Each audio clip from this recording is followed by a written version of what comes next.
السلام عليكم ورحمة الله وبركاته. أهلا بيكم معايا في فيديو جديد. النهاردة عملت وصفة سهلة وسريعة هتعجبكم جدا يا جماعة، واقتصادية جدا من الآخر. لفة جلاش هتعمل لك كل حاجة انت نفسك فيها، تعمل لك حاجة حلوة تنفع فطار وغدا وعشاء في أي وقت نفسك تهفي كده على أي حاجة حلوة. هتقومي تعمليها على عين البوتاجاز في الفرن، يعني زي ما انت عايزة هتعمليها. تمام. وصفة كده سهلة وسريعة. ممكن النهاردة حطيت لها سكر بس واللبن كده زي ما انتوا شايفين، زي فطير الفطاطري بالظبط. ممكن فيكي بقى تحطيها في جوز هند، تحطي لها مكسرات زي ما انت عايزة. وصفة اقتصادية وسهلة سريعة. تمام. لو وصلتوا معايا بالفيديو لحد هنا، انا اسمي منى ودي قناتي. اتفرجوا على القناة، كلها فيها وصفات سهلة وسريعة واقتصادية. يلا بينا نشوف المقادير وطريقة التحضير. بسم الله الرحمن الرحيم. حضرت هنا لفة الجلاش وهدهن الصينية بتاعتي. هحضر كل حاجة جنبي كده عشان تبقى كل حاجة جاهزة.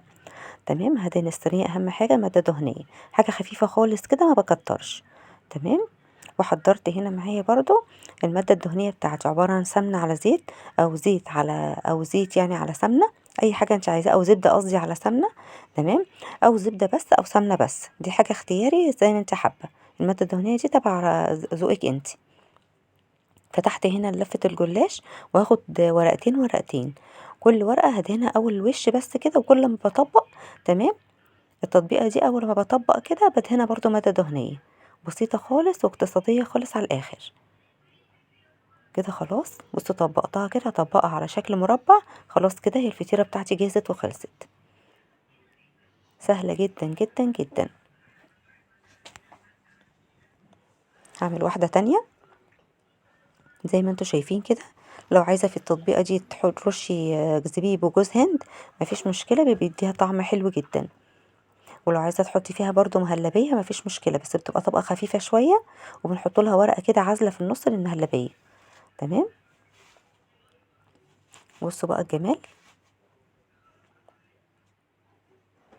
حلوة جدا، وممكن تنفع في رمضان، ممكن تنفع فطار، ممكن تنفع عشاء. سهلة واقتصادية وبسرعة جدا. ممكن تسويها في الفرن، ممكن تسويها على عين البوتاجاز من فوق. بصوا بطبقها كده زي ما انتوا شايفين، اسهل ما يمكن، بيبقى شكلها كده بالمنظر ده. حاجة كده تحفة من الجمال. بسويهم كده بس في الصينية عشان هما بيبقى بحجمهم كبير شوية، فبيبقوا بياخدوا مكان. تمام. بصوا بقى الجمال، ما شاء الله. كانت وصفة النهاردة حلوة جدا. ولو وصلتوا لحد هنا بالفيديو، انا اسمي منى ودي قناتي. اشتركوا في القناة وفعلوا زر جرس التنبيه عشان يوصل لكم اشعار بكل وصفة جديدة انا بنزلها على القناة. وما تنسوش يا جماعة تحطوا لايك للفيديو عشان اللايك بيرفع الفيديو. بصوا بقى، حاجات اقتصادية كده بنعملها وسهلة جدا ومش مكلفة خالص، وفي نفس الوقت بتبقى طعمها زي طعم المحلات بالظبط. بصوا كده بكل سهولة، ما خدتش معايا 5 دقايق، وفي الفرن كمان ما بتاخدش وقت خالص في التسوية. ما شاء الله. كده خلاص خلصتهم. بصوا 4 قطع كده، 4 فطاير. بدهن الوش كده بالسمنة بالمادة الدهنية بتاعتي، وادخلهم الفرن على درجة حرارة 180 في الرف الأوسط. أول لما بتبتدي تحمر كده بديها بشغل عليها الشواية. تمام. ودول الباقيين كده. تمام. عملتهم على الطاسة كده من فوق، بوريكي بس ان هي تنفع تدخليها الفرن، وينفع تعمليها على الطاسة على عين البوتاجاز من فوق. تمام. بصوا في طاسة كده، ودهنت الطاسة، بس اهم حاجة تدهني الطاسة كويس، وبهدي عليها النار كده عشان هي بتستوي بسرعة. وبفضل بس الف الطاسة كده عشان تستوي من جميع الجوانب. بصوا بهزها كده، شايفين ابتدت هي تعمل فقاقيع كده السمنة اللي حطيتها. بصوا بقى قلبتها على الوش التاني، ما شاء الله. بصوا بقى الجمال. بتاعت الطاسة كمان كانت أطرى من بتاعة الفرن، يعني لو بتحبيها طرية اعمليها على الطاسة كده من فوق، مش هتاخد معاكي 5 دقايق. ولو بتحبيها مقرقشة كده ومقرمشة من بره، تمام، اعمليها في الفرن. بصوا بتقب بقى ازاي، شايفين؟ بصوا ما شاء الله، زي الفطير بالظبط. بصوا كده كل ما بدوس عليها كده من فوق بتقب الفطيرة بتاعتي، بتبقى قمر. شايفين بقى؟ خلاص كده استوت من فوق ومن تحت. وده شكله كده بعد ما طلع من الفرن، ما شاء الله. شايفين بقى شكله قمر ازاي، ما خدش ثواني كده في الفرن. ومقرمش كده وجميل.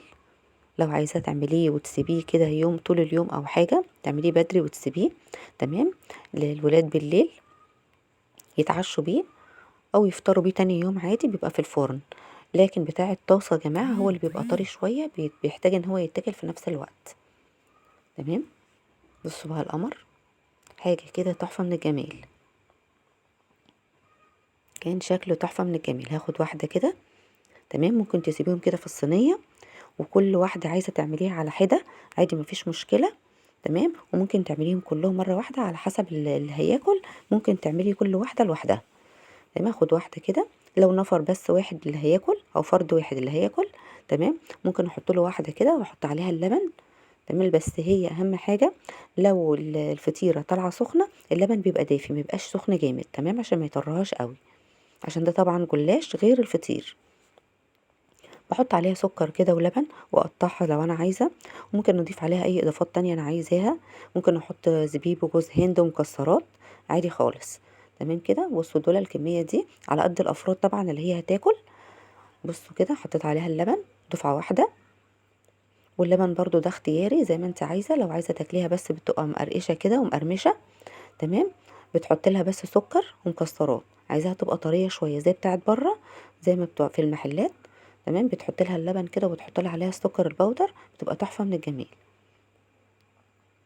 حاجه كده سريعه وبسيطه في نفس الوقت، وما تكلفتش اي حاجه، ولا كلفت وقت ولا كلفت مجهود. تمام. ولا كلفت يعني فلوس. هي لفه جلاش بس عملت حاجه حلوه وسريعه وكميه كبيره ما شاء الله. الشكل قمر قمر قمر.